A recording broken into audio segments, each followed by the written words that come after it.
ეს არის მოკლედ ლეგენდარული ლეგენდარული ირაკლი გაფრინდაშვილი, ლეგენდარული ბერლინის კედლის ფრაგმენტი. საოცრებები რო კიდე გარშემო.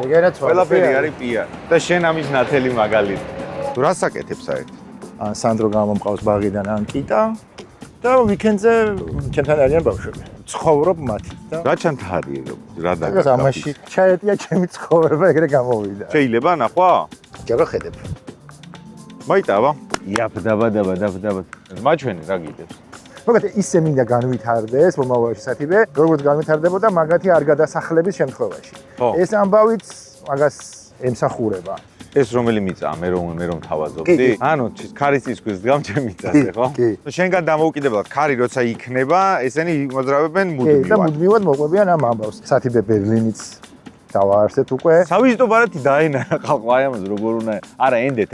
გერგე ხო დამტკიცებული გა. შენც გეგონა რომ ბიჭო მეც უკვე ცოტა პირამიდას ვაკეთებდი. მეთქი რაღაცა ხო არის ხიმანდრა. ლაპარაკობდი ანთებული იმაზე თუ რა მინდოდა აქ ამაკეთებინა და უცებ გვეუბნებიან რომ ბოდიშით, მაგრამ ნებართვას ვერ მოგცემთ. What? ანუ 120 ადამიანს შევკვიდი რომ ვიცხოვრებთ აი აქ 64-ში. დაბნეულობას იწევს ჩემში რომ სოფლიო უსაფრთხოება შენ გებარა. კოსოვო. იჯეკი და ხმით ტიროდი საკუთარ თავს. საუცველობის განცდა მიწრობს, როცა წარმოვიდგენ რომ ბიჭიკო ხარ უდიპლომოსას იზოდა. ზუსტად. მოიჭი მონასტერში იყავი მართლა? მართლა. იმიტომ რომ გაბრაზებული იყო. იმიტომ რომ გაბრაზებული იყო, ჩემს სახში არ მიშვებდნენ. მართლა სახში არ მიშვებდნენ. ცხოვრების აკადემიაში მაქვს ჩაბარებული მონასტერში. მონასტერში მომივიდა უწყისი. იქ მოგივიდა? იქ მომივიდა უწყისი. ვა, რა ხდება? ჩემი დანახვა უხარიათ ალბათ ესეზე. დავიბადე ამ ადამიანწელი და არ დაიწყებდი, იმიტომ რომ თუ მაცდი. იცი რომ გასაგებია შენი გადაცემა, მაგრამ თუ მაცდი. რა გეყენა დესკტოპზე? მინდორი, ხო? მინდორი. და მე მაგ მინდორში დავიწყე ცხოვრება. ეს ჩემი შექმნილი პროდუქტია, ვინც არ იცის. დათო, ჭვილო, გამოდი, დამიჯერე ცოტა ხანი. არაფერი არ დაიჯეროთ, რაც აგამხილა, ხალხო.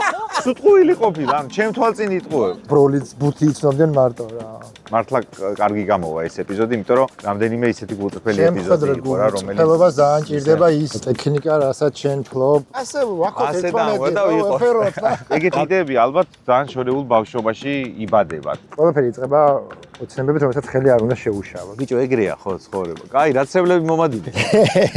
უნდა და დღეს აი გაფუჭებულიყავი. მაგრამ მაინც გავფუჭდი. ბიჭო ეგ არ არის გაფუჭება. აუ